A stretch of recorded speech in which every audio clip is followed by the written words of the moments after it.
नमस्कार, मैं हयात कलीम मेहर और आप देख रहे हैं द बवाल। आज हम आपको दिखाने जा रहे हैं एक ऐसा मामला जिसने राजस्थान पुलिस की निष्पक्षता और वर्दी की गरिमा दोनों पर बड़ा सवाल खड़ा कर दिया है। ये मामला है बनियाना पुलिस थाने में तैनात एएसआई रुगपुरी का, जिन्होंने अपनी आधिकारिक डीपी और नंबर के साथ अपने व्हाट्सएप स्टेटस पर धर्म विशेष के खिलाफ नफरत भरा कंटेंट साझा किया है। भारत की आजादी किसी एक धर्म की देन नहीं थी। ये वह संघर्ष था जिसे हिंदू, मुस्लिम, सिख, ईसाई सभी ने मिलकर लड़ा। भगत सिंह और अशफाक उल्लाह खान, गांधी जी और मदनी साहब सब एक ही मंच पर थे, एक ही सपने के साथ।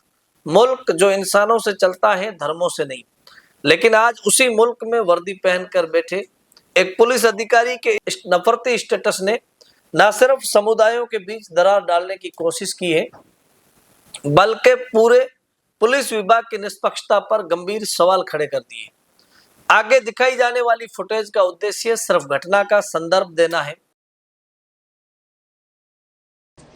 महोदय, आप चाहे मानिए या ना मानिए, लेकिन अब्दुल की एंट्री आपके घर में हो चुकी है।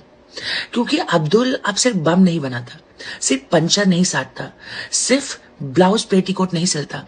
अब अब्दुल स्मार्ट हो गया है। वह मेहंदी भी लगाता है, वह टैटू भी बनाता है, ब्यूटी पार्लर भी खोल रखा है, मेकअप भी करता है, चोटी भी बांधता है और तुम्हारी बेटियों के पेटीकोट के नाड़े भी कस रहा है। देखिए, जिन पंडितों को शादी ब्याह में मात्र दक्षिणा लेने पर तुम गालियां देते हो, वो पंडित जी तो तुम्हारे घर की महिलाओं को स्वयं तिलक तक नहीं लगाते। आज हर शादी ब्याह में साड़ी ब्लाउज तक पहनाने के लिए बाहर से लोगों को हायर किया जा रहा है, या तो दुल्हन को पार्लर में ही बुला लेते हैं, सेंटर में ही बुला लेते हैं। अब किसी भी अवसर पर महिलाओं को साड़ी पहनाने से लेकर मेहंदी, सैलून, टेलर, टैटू सब काम पुरुष कर रहे हैं। और बताइए, ये पुरुष कौन है? आपको पता है, इन पुरुषों में अल्पसंख्यक समुदाय से आने वाला अब्दुल ही बहुसंख्यक है। इसमें व्यक्त विचारों से हमारा कोई सरोकार नहीं है और हम किसी भी प्रकार की नफरत या भड़काऊ भाषा का समर्थन नहीं करते। लेकिन इतना साफ है कि ये कंटेंट एक धर्म को निशाना बनाता है और ये पूरी तरह से पुलिस आचार संहिता के खिलाफ है। पुलिस की वर्दी की शपथ कहती है, मैं सभी नागरिकों के प्रति निष्पक्ष रहूंगा, धर्म, जाति, भाषा, क्षेत्र या समुदाय के आधार पर भेदभाव नहीं करूंगा। लेकिन जब एक पुलिस अधिकारी अपने स्टेटस पर धर्म आधारित नफरत साझा करता है, तो सवाल उठता है, क्या वो एफआईआर लिखते समय निष्पक्ष होगा? क्या वह किसी विवाद में न्याय देने से पहले नाम और धर्म देखेगा? और अगर ऐसा है तो ये सिर्फ एक सोशल मीडिया पोस्ट का मामला नहीं, ये जनता के भरोसे पर सीधा हमला है। अब बात करते हैं इस मामले में लागू होने वाले कानूनों की। धारा 299 बीएनएस, पूर्व में आईपीसी 295/1 कानून कहता है, यदि कोई व्यक्ति जानबूझकर या दुर्भावना पूर्ण इरादे से किसी वर्ग की धार्मिक भावनाओं को आहत करने के लिए उनके धर्म या धार्मिक विश्वासों का अपमान करता है, तो उस पर आपराधिक मुकदमा चल सकता है। एएसआई रुगपुरी का यह नफरत भरा स्टेटस सीधे इसी श्रेणी में आता है। राजस्थान सिविल सेवा आचरण नियम 1971 नियम 3 स्पष्ट रूप से कहता है, सरकारी कर्मचारी हर समय पूर्ण सत्यनिष्ठ, निष्पक्षता और सांप्रदायिक सौहार्द का पालन करेगा।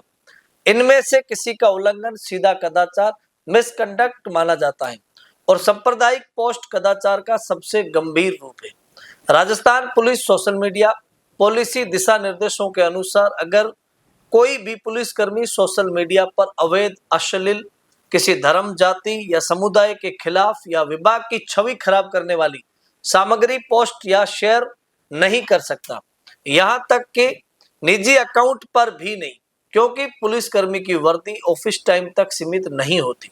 विभागीय कार्यवाही, यदि आरोप प्रथम दृष्टया सही पाए जाते हैं तो निलंबन तुरंत प्रभाव से, विभागीय जांच 16 सीसी और 17 सीसी चार्जशीट, बर्खास्तगी गंभीर अपराधों में और साथ ही क्रिमिनल केस जिसे बीएनएस की धाराओं में दर्ज कर गिरफ्तारी भी हो सकती है। यानी एक नफरती स्टेटस पूरी नौकरी के अंत तक ले जा सकता है।